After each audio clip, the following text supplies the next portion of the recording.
Well, hello everyone. Welcome back to The Catholic Reason, a radio show produced by St. Michael Catholic Radio, where we explain the whys behind Catholic beliefs concerning issues of faith, morality, and culture. My name is Karlo Broussard. I'm the host for The Catholic Reason, a staff apologist and speaker for Catholic Answers, and a member of the Chancery Evangelization team at the Diocese of Tulsa and Eastern Oklahoma. Every Thursday, I come to you at 4 p.m. on 94.9, and we think through various claims made by the Catholic Church and provide reasons behind those claims. You can download and listen to the show anytime you want by searching The Catholic Reason in any podcast search engine, and just download the show. Also, if you'd like to submit a question for me to answer on the air as we begin to develop a segment for future episodes where I answer your questions, you can do so by emailing me at Karlo, K-A-R-L-O, Karlo at stmichaelradio.com. Friends, thank you so much for joining me this week. We're going to be picking up with more challenges to the Catholic claim that Peter is the rock. In our last week's episode of The Catholic Reason, we looked at some challenges, some initial challenges to our claim that Peter is the rock of Matthew 16:18, and we showed why those challenges don't succeed. Recall, the Catholic claim that Peter is the rock in Matthew chapter 16, verse 18, namely the rock upon which Christ promises to build his church, is significant because we see in that the biblical revelation that our Lord constituted Peter to be that very visible source of unity for the apostles and for the whole universal church, thereby making Peter the leader of his church here on earth. Peter being that identifying marker for the true church of Jesus Christ, precisely because wherever the foundation is, there's the true church of Christ. Wherever the foundation is upon which Christ promises to build his church, there's the true church of Christ. And if Peter is the rock of the church in Matthew 16:18, then it follows that he is the visible foundation and thereby the identifying marker of Christ's true church and thus the leader of Christ's church. And given that historically speaking, Peter died as the Bishop of Rome, his successors continue to be that visible foundation. His successors in the bishopric of Rome continue to be that identifying marker for the true church of Christ. Continue in that leadership role established by Christ to continue in the ministry of St. Peter to be the universal shepherd of Christ's church here on earth, to continue to be that visible principle and source of unity for Christ's church here on earth, for all the successors to the apostles, namely the bishops, and all the faithful throughout the whole world within Christ's church. And so that's the significance of Peter being the rock. And in previous episodes, we gave reasons why we think Peter is the rock. In our last week's episode, we looked at some initial Protestant challenges to the Catholic claim that Peter is the rock, some Protestant alternative explanations or readings of this text in Matthew chapter 16.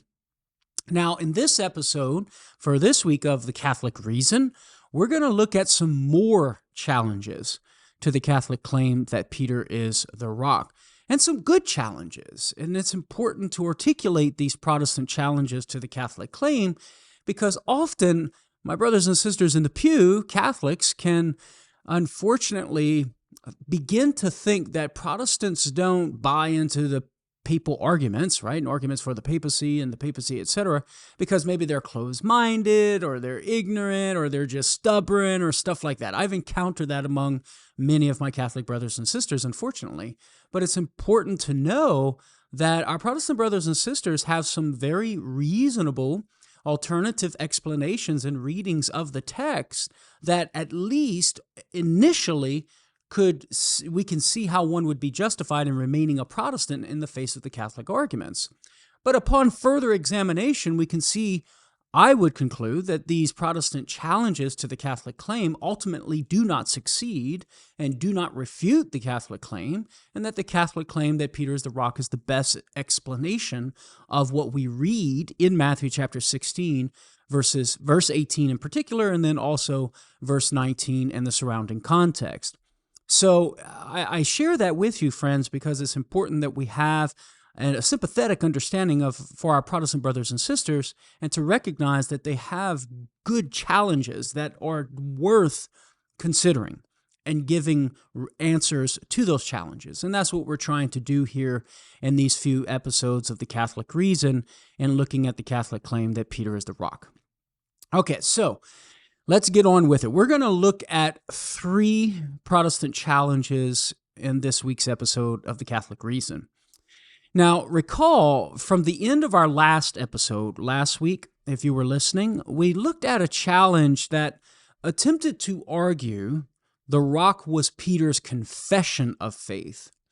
And there was a particular reason for that conclusion that we looked at, namely the fact that Jesus switches from the second personal pronoun you in referring to Simon, now called Peter, to the demonstrative adjective this. And some Protestants will conclude from that switch that the demonstrative adjective this must be referring to something other than a person, thereby not Peter, and the only other thing that it could possibly refer to, if we exclude Peter from the mix, would be Peter's confession of faith.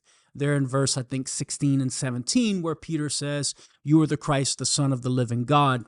And then, of course, Jesus responds and says, "Flesh and blood has not revealed this to you, but my Father in heaven." Now, there's another reason why some Protestants will argue that the metaphorical rock upon which Christ promises to build his church refers to Peter's confession of faith. So yet another reason, another argument that will be proposed for why they conclude this. Now, the reason is, or the challenge is here, is that the central theme of the passage, so it's argued, is the identity of Jesus, not Peter. And based on that evidence, some Protestants will conclude that the metaphorical rock must be referring to Peter's confession of faith in Jesus, the confession that Jesus is the Messiah. So given that the identity of Jesus is the central focus of the passage, in light of the confession of faith, the metaphorical rock upon which Christ promises to build his church must be that confession of faith. Otherwise, we introduce a switch and a shift in focus from the identity of the identity of Jesus to Peter. And so Protestants will say that's unreasonable and a strain of the text. So famous Protestant apologist James White states the argument this way. So he writes in his, let's see here, this is in an article that he wrote in 2008, which you can get at the Alpha and Omega Ministries website of White. There, "Upon this rock, Jesus is speaking to Peter about the rock." And it's an article that he wrote in response to Robert Sungenis, old Catholic apologist. And so White writes the following: "The confession that Peter gives of the messiahship of Jesus is the central thought of the entire passage. It's the reason for the trip to Caesarea Philippi. Jesus indicates that Peter has just been the recipient of divine revelation," and that's in verses 15 through 17, right before Jesus says, "You shall be called Petros," or Peter, "and upon this rock I'll build my church." White continues, "God in his grace has given to Peter an insight that does not find its origin in the will of man, but in God the Father himself. The content," he goes on, "of that confession is in fact divine revelation," and we agree there. We have no quarrels with that. "Immediately impressed upon the soul of Peter." This is the immediate context of verse 18, and to divorce verse 18, "Upon this rock I'll build my church," from what came before leads to the errant shift of attention from the identity of Christ to the identity of Peter that is found in Roman Catholic exegesis. Certainly, we cannot accept the idea presented in Roman theology that immediately upon pronouncing the benediction upon Peter's confession of faith, the focus shifts away from that confession and what it reveals to Peter himself and some office with successors based upon him. All right, so that's White's argument. And so how can we respond to that? How can we meet this Protestant challenge? Well, first of all, the objection wrongly assumes, so I will argue here, that there is no shift in focus to Peter. So White's assuming that there is no shift in focus. And so he's claiming since there is no shift in focus from Jesus to Peter, Catholics are wrong in interpreting this text in the metaphorical rock as a reference to Peter. But as I'm going to argue here, there is a shift in focus from the identity of Jesus to Peter. There is evidence that we can put forward to substantiate that claim that there is a shift and thereby continue the interpretation of the metaphorical rock as referring to Peter. Yes, we affirm that Jesus' identity as Messiah and the Son of God is the focal point of the text. Peter does make that profession of faith. But Jesus' response to that confession of faith is a blessing of Peter. Jesus begins to bless Peter in response to the confession of faith and bestow upon him the many blessings. Blessed are you, Simon Bar-Jonah, for flesh and blood has not revealed this to thee. You are Petros, Peter, and upon this rock I will build my church, and the gates of hell will not prevail against it. And then I give to you the keys of the kingdom of heaven. Whatever you bind on earth is bound in heaven. Whatever you loose on earth is loosed in heaven. So Jesus does shift the focus from himself to Peter simply because of Peter's confession of faith in Christ. We articulated one Protestant challenge, particularly from famous Protestant apologist James White, that says, well, Catholic exegesis here in Matthew 16:18, and saying that the metaphorical rock refers to Peter, introduces a shift from the focal point of the identity of Jesus to Peter, which is not in the text. And so I'm responding and saying, no, there is evidence for a shift in focus from the identity of Jesus to Peter. And I began to articulate that answer in responding to this Protestant challenge before the break. So I want to back up with that answer. Matthew explicitly tells us that Jesus begins to direct his comments to Peter. Peter confesses Jesus' identity as Messiah and Son of God. But then Jesus begins to respond to Peter on account of, in response to that confession of faith.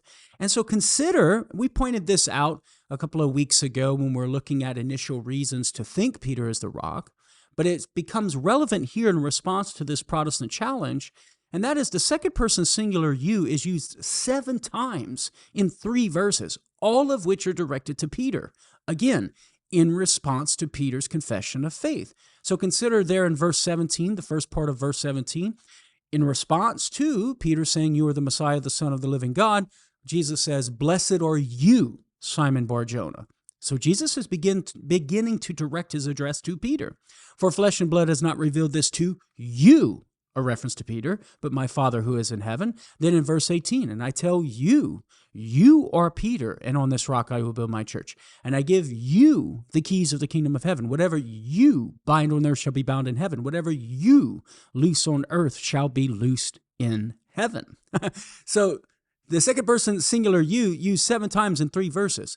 There is a shift of focus from Peter's confession of faith that Jesus is Messiah and Son of God to Peter himself, and a bestowal of blessings upon Peter from Jesus on account of the confession of faith. So there is a shift of focus. And given that shift of focus to Peter, it would provide reason to think that the metaphorical rock that Christ speaks of would be a reference to Peter, given the shift of focus from the identity to Jesus to Peter. R.T. France, a famous New Testament scholar, comments as follows: the wordplay and the whole structure of the passage demands that this verse is every bit as much Jesus' declaration about Peter as verse 16 was Peter's declaration about Jesus. And that's a good contrast there. You have Peter's declaration of who Jesus is, and then in response, Jesus declares who Peter will be in the church, the role that he will play in the church that Jesus is building. And as the Catholic argument goes, namely, the metaphorical rock. And so interpreting the metaphorical rock as a reference to Peter fits within this narrative, within the flow of the narrative and what's happening here. Now, there's a second reason to think that there is a shift in focus from the identity of Jesus and what Jesus is saying, what Peter says about Jesus, and the shift in focus to Peter and what Jesus is saying about Peter. And that is my colleague and good friend Jimmy Akin's insight to the very structure of the text itself. If we look at verses 17 through 19, in which verse 18 is embedded, and the phrase, "Upon this rock I build my church," we notice a structure of three essential declarations that Jesus makes concerning Peter, each of which is followed by a longer explanation that unpacks the declaration made. And once you see that structure, it becomes very clear that the phrase "upon this rock" is referring to Peter. So here's the first essential declaration. There in the first part of verse 17, "Blessed are you, Simon Bar-Jonah." And then you have, "For flesh and blood has not revealed this to you, but my Father who is in heaven." Notice an essential declaration that's unpacked and further explained by two more statements in the rest of verse 17. Second essential declaration, "And I tell you, you are Peter, and on this rock I build my church, and the gates of Hades will not prevail against it." And then the third essential declaration, "I will give to you the keys of the kingdom of heaven, and whatever you bind on earth shall be bound in heaven, whatever you loose on earth shall be loosed in heaven." Notice how in that third essential declaration, you have two statements. Whatever you bind on earth shall be bound in heaven, whatever you loose on earth shall be loosed in heaven. Those two statements clearly are explaining that essential declaration, "I will give you the keys of the kingdom of heaven." Go back up to that first essential declaration. When Jesus says, "For flesh and blood has not revealed this to you, but my Father who is in heaven," that clearly is explaining the blessing that Jesus bestows upon Simon Bar-Jonah. "Blessed are you, Simon Bar-Jonah." So whenever we read, "And on this rock I will build my church, and the gates of Hades will not prevail against it," those two statements clearly are explaining and unpacking that second essential declaration, "I tell you, you are Peter," like we have explanations for the other essential declarations. So once you articulate these three essential declarations and you see that there are statements to further unpack and explain the first essential declaration and the third essential declaration, then it becomes clear that the statements following the second essential declaration are meant to unpack and unfold and explain that second essential declaration. And within that explanation of the second essential declaration, that "I tell you, you are Peter," you have the phrase "upon this rock." So just like "flesh and blood has not revealed this to you" refers to the blessing upon Simon Bar-Jonah, and "binding and loosing" refers to the bestowal of the keys of the kingdom of heaven, so too the statement "upon this rock" refers to Jesus' statement to Simon, "I tell you, you are Peter." It's explaining the name change. It's given the reason why Jesus changed Simon's name to Peter, which means in Greek and in Aramaic, rock. And we gave evidence for that a couple of weeks ago when we're looking at reasons for Peter being the rock. And so given this structure of the passage, which is an insight that I got from my colleague and good friend at Catholic Answers, Jimmy Akin, and secondly, for the use of the second personal pronoun, singular pronoun "you" 7 times in 3 verses, there is clearly a shift in focus from what Peter says about Jesus to what Jesus says about Peter. And given that shift of focus, it's reasonable to conclude that the metaphorical rock is referring to Peter and not primarily his confession of faith. Again, remember in our last week's episode, we said that we as Catholics affirm that the metaphorical rock can refer to Peter's confession of faith, but in a secondary sense, not a primary sense. The primary referent of the metaphorical rock, so we're arguing here, is Peter. And so White's argument does not succeed for that reason. He wrongly assumes there is no shift, but there is a shift in focus to Peter. Okay, so that's how we respond to White's challenge there. Now, there's another challenge, another Protestant challenge to the Catholic claim that Peter is the rock. So far, in the last challenge that we've looked at was arguing as giving a reason why the metaphorical rock refers to Peter's confession of faith, offering an alternative explanation for what the metaphorical rock refers to. We're claiming it's Peter. The previous challenge was saying, no, it's Peter's confession of faith, and here's the reason why. We looked at a similar argument in last week's episode of The Catholic Reason that stated, hey, this is the reason why some Protestants think that the metaphorical rock refers to Peter's confession of faith, not Peter. Okay, so there's another set of Protestant comebacks to this Catholic claim that Peter is the rock, and that is that Peter is the rock. They will affirm Peter is the rock, but reject the inference that we're making as Catholics, that Peter is therefore somehow unique in the role he plays as the foundation of the church. And so that's important to categorize this set of comebacks here. We're going to look at two Protestant comebacks that can be categorized within this category. Affirming Peter is the rock, but rejecting the inference that we're making as Catholics, that Peter is somehow unique in the role that he plays as the foundation of the church. Now, one of these Protestant comebacks appeals to Ephesians chapter 2, verses 19 through 20, where Paul teaches the household of God is built upon the foundation of the apostles and prophets, Christ Jesus himself being the cornerstone. And well-known Protestant apologists Norman Geisler and Ralph McKenzie make this argument in their book, Roman Catholics and Evangelicals, Agreements and Differences. Two things are clear from this. They state all the apostles, not just Peter, are the foundation of the church. And then they go on to add, and the only one who was given a place of uniqueness or prominence was Christ, the capstone. And so the argument here is basically, since Peter is not given any sort of unique role as the foundation of the church, here in Ephesians 2, we can't conclude that he's the unique foundation of the church in Matthew 16:18. We were beginning to articulate a second Protestant comeback to the Catholic claim Peter is the rock. And remember, we're looking at some comebacks now that fit within a category of objections that would concede that Peter is the rock, but deny the Catholic inference that we're making from that data, from that fact, namely that Peter is unique, has a unique role in being the foundation of the church. And one objection, as I stated before the break, appeals to Ephesians chapter 2, verses 19 through 20, where Paul teaches that the household of God is built on the foundation of the apostles and the prophets, Christ Jesus himself being the cornerstone. And I left off with a quote from Protestant apologists Norman Geisler and Ralph McKenzie in their book, Roman Catholics and Evangelicals, Agreements and Differences. And so I'm going to just read that quote again, unpack their argument, and then we'll offer a response. So Geisler and McKenzie write the following: two things are clear from this in Ephesians 2, 19 through 20. All the apostles, not just Peter, are the foundation of the church.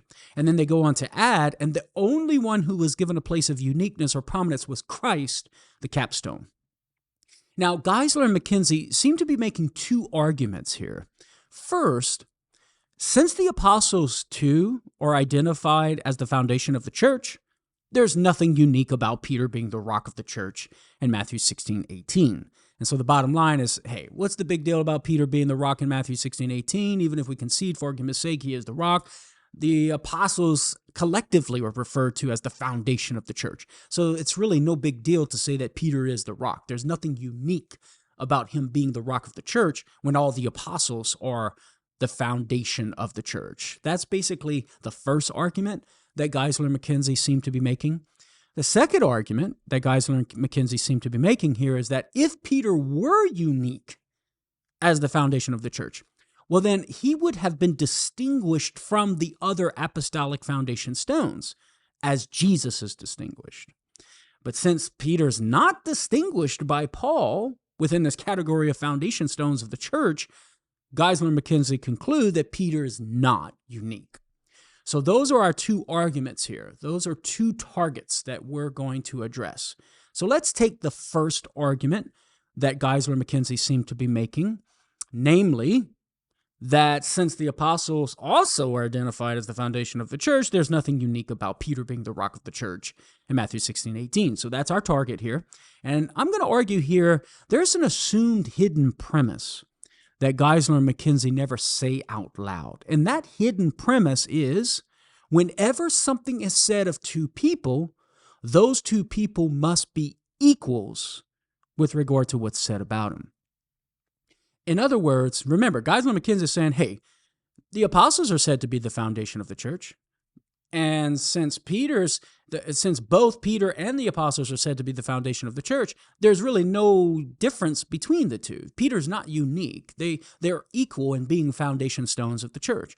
So notice the premise. Whenever something is said of two people, the foundation metaphor is being used of Peter and the apostles, well, then they must be equal with regard to what is said about them. Now, it's only if this premise is true can Geisler and McKenzie conclude that Peter has no unique status relative to the apostles based on this fact that the foundation metaphor is used both for Peter and the apostles. Only if this hidden premise is true would Geisler and McKenzie's argument succeed. The problem is that Geisler and McKenzie's hidden premise here is demonstrably false. Remember the hidden premise. Whenever something is said of two people, those two people must be equal with regard to what is said about them. They're saying the foundation metaphor is said of both Peter and the apostles. Therefore, Peter's not unique. The hidden assumption being that whatever is said about two people, they're equal with regard to what is said about them, okay? Well, here's the reason why this hidden premise is false. Consider, for example, how Jesus is called a shepherd in 1 Peter 1:25. Peter writes, "For you were straying like sheep, but have now returned to the shepherd," in Greek poimena, "and the guardian, episkopon, of your souls." Now, this Greek word for shepherd, poimena, is also used to describe pastors in the church. So, for example, Paul writes in Ephesians 4:11, "And his gifts were that some should be apostles, some prophets, some evangelists, some pastors," poimenas, "and teachers." All right, so think about this. If we were to follow Geisler and McKenzie's logic, well, then we'd have to conclude that Jesus has no unique status as our pastor, since the Bible says there are other pastors in the church too. Remember the hidden premise? Whenever two things are said of two people, those two people must be equal with regard to what is said about them. Well, both Jesus and others are said to be shepherds or pastors in the church. Does that mean Jesus and the other pastors in the church are equal and Jesus is not unique? Of course not. But if we were to follow the logic of Geisler and McKenzie and the argument they're making in response to the claim that Peter is uniquely the foundation of the church, well, then we would have to say Jesus is not unique. Because remember, Geisler and McKenzie, again, are saying, given the fact that the foundation metaphor is used both for Peter and for the apostles, Peter is not unique. Well, if we apply that logic to Jesus and other pastors, we would have to say, given that the image of pastoring is applied to both Jesus and others, then Jesus is not unique. So, we don't follow that logic when we're talking about Jesus and others being pastors. Why should we follow that logic when we're talking about Peter and the apostles and the foundation metaphor? Since this hidden premise is false, this hidden premise that's lurking in Geisler and McKenzie's argument, well, then we can conclude that the argument that Peter cannot be unique, a unique foundation of the church because there are other foundations, does not succeed and is flawed. Okay, so that's how we would respond to that first argument that McKenzie and Geisler are making. Now, what about the second argument that seemingly they're making in their book, Roman Catholics and Evangelicals, Agreements and Differences? Recall, here was the second argument. If Peter were a unique foundation, this seems to be what they're getting at. If Peter were a unique foundation, well then he would have had to been distinguished from the other apostolic foundation stones as Jesus is distinguished. But since Paul does not distinguish Peter as a unique foundation stone like he does for Jesus, well then it would seem to follow that Peter is not unique in playing the role of foundation of the church. Now, recall that Geisler and McKenzie, recall the reason here. If Peter were unique as the foundation of the church, then Paul would have singled Peter out, like he did Jesus, right? But why must we think that Paul would have to be why would we think that Peter would have to be singled out? Why would we think that Paul would have to single Peter out among the apostles like he did for Jesus? It's only reasonable to think that Paul would do that if Paul's focus were Peter and his role as the rock of the church in relation to the other apostles. That's the only reason why Paul would need to single Peter out, if that were his focus. If his focus were to teach us that Peter had a unique role relative to the other apostles as the rock of the church or the foundation of the church. But that's not Paul's focus. Paul's focus is on the Ephesians and their relation to the apostles and Jesus as pieces that make up the edifice of the church, which Paul calls a holy temple in Ephesians chapter 2, verse 21. The Ephesians are pieces built into the edifice. The apostles and the prophets are the foundation, and Jesus is the cornerstone. There in verse 21, in whom the whole structure of the church is joined together. So the argument here is that since Paul's concern is not the order among the apostles as the foundation of the church, but simply the order that exists between the Ephesians, the apostles and prophets, and Jesus as that which makes up the edifice of the church, we shouldn't expect Paul to highlight Peter's unique status as the rock of the church. That is not his focus. That is not his purpose. And so there's no reason to expect Paul to single Peter out in his unique role as the rock of the church. The foundation metaphor is being used in Ephesians 2:20 in a different context and for a different purpose. We got to read it accordingly and not try to shoehorn its meaning into an entirely different context, such as that of Matthew 16:18, and the reverse is true as well. We shouldn't take the Catholic interpretation of Peter as the rock in Matthew 16:18 and force its meaning onto Ephesians 2:20. We have to remember the point that we made in last week's episode. Metaphors can be used in more than one way in the Bible, within different contexts and for different purposes. We saw already in this episode the image of a pastor is used differently with regard to Jesus and other pastors in the church. The image of being the light of the world we saw in last week's episode can be used in reference to Jesus and Christians. Teacher, the image of teaching can be used in reference to Jesus and others, but in different contexts and in different ways. And in no way does the use of the same metaphor imply equality among the two, that they're somehow equal in their roles. We've looked at two Protestant comebacks or challenges, responses to the Catholic claim that Peter's the rock, one of which was saying, well, the metaphorical rock has to be Peter's confession of faith because the Catholic interpretation would suggest that there's a shift in focus from the identity of Jesus to Peter, which is not rooted in the text itself. We responded to that challenge and gave evidence that there is a shift in focus from what Peter says about Jesus and his confession of faith and what Jesus says about Peter, including the phrase, upon this rock, and thereby giving us reason to conclude that Peter is the metaphorical rock upon which Christ promises to build his church. The second Protestant comeback that we finished up with before we went to our last break was the challenge that, hey, listen, Peter doesn't have any sort of unique role as the rock of the church. Even if we concede that Peter is the rock of the church in Matthew 16:18, it's really no big deal, and he's not unique in that role because the apostles are also called the foundation of the church in Ephesians chapter 2, verses 19 through 20.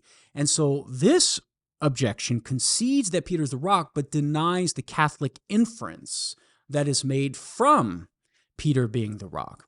And so we gave some reasons why this objection does not succeed. So now, for the remaining time that we have in this week's episode of The Catholic Reason, I'd like to address a Protestant challenge that derives from Galatians chapter 2, verse 9. But before I do that, I've failed to mention to you guys that these Protestant comebacks to the Catholic claim that Peter is the rock, I've written on in more detail in my book, Meeting the Protestant Response, How to Answer Common Comebacks to Catholic Arguments, that you can get at shop.catholic.com. That's the online bookstore for Catholic answers. So everything that I'm sharing with you over the past 2 weeks, last week's episode of The Catholic Reason and this week's episode of The Catholic Reason, is found in my book, Meeting the Protestant Response. So you might be thinking to yourself, man, I can't remember all of this stuff just listening to you on the radio while I'm driving in my car, right? Well, first of all, you can download the show and re-listen to it and take notes if you'd like. Just search The Catholic Reason in any podcast search engine, any search engine where you, for the app where you get your podcasts, and just download the show and you can re-listen to it and take notes. But also, if you would like to buy the book, Meeting the Protestant Response, that would be helpful as well. Okay, so on to this Protestant challenge from Galatians chapter 2, verse 9. Here's what Paul writes there.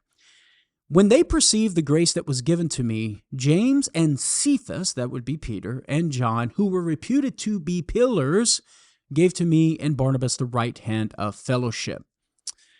Now, the argument goes that Peter is named second in this list of pillars is proof that Peter is not unique in his role as the foundation of the church. So notice the argument there. Since Peter is listed second in the list of pillars, it follows, therefore, that he's not unique. So given his second place, his second placement in the list, that seems to be evidence that Peter is not unique as a pillar of the church. And that would seem to refute the Catholic claim that Peter's rockness, that the fact that he's the metaphorical rock in Matthew chapter 16, 18, has no significance, right? Because he's just one rock among many. He's one pillar among many, as Paul is saying here in Galatians 2:9. Protestant apologist Jason Ingwer from the Triablog online, the Triablog blog online, he makes the argument this way. It's doubtful that people would have been grouping Peter with other apostles as pillars of the church and naming him second after James if he was thought of as a pope, right? So the idea here is, if they thought Peter was the pope, they wouldn't be listing him second in this list of pillars and putting him after James. He continues, remember, Catholics are the ones who place so much emphasis on the alleged significance of Peter's being a foundation of the church in Matthew 16, which is similar to the pillar concept in Galatians 2:9. It's highly unlikely that the early Christians believed that Peter was such a unique foundation of the church, the infallible ruler of all Christians, including the other apostles, yet perceived him as described in Galatians 2:9. So I think we can summarize Ingwer's argument as follows. Premise 1. If Peter were unique as the foundation of the church according to Matthew 16:18, well, then he would not have been listed second as a pillar of the church in Galatians 2:9. Premise 2, but Peter is listed second as a pillar of the church in Galatians 2:9. Therefore, the conclusion, Peter is not unique as the foundation of the church according to Matthew 16:18. All right, so how do we respond to this objection? Well, the listing second, being put second in the list, so I will argue here, doesn't mean that Peter is of a lower rank relative to James, right? Because the underlying assumption of premise 1 in the argument is that being listed second must reveal an inferior rank. But we can challenge this assumption. I'm going to argue that being of an inferior rank doesn't necessarily follow from being listed second. Why? Well, there are additional plausible explanations for Peter being listed after James in a way such that he's not being revealed to be inferior to James in his rank of authority. Now, one plausible explanation is that this order is just simply how it came to mind to Paul when he was writing. And this is based on the assumption that there's really no significance to the order. So this is one response. We could just simply say, well, one plausible explanation is that Paul does not intend any significance to the order. He's just writing down the names as they came to mind when he was dictating, right, or writing. When we list people or things, when we're writing an email or telling a story, typically we don't intend to list them in order of importance or greatness unless we have a reason to, right? And so without any indication of such a reason in this text of Galatians 2:9, there's really no cause to think that Paul is doing so here. There's nothing in the text that would suggest Paul is listing them in this order for the sake of trying to convey something to us, some intended meaning. So this is one plausible explanation. There's no significance to the order, and Paul is just writing the names down as they came to his mind.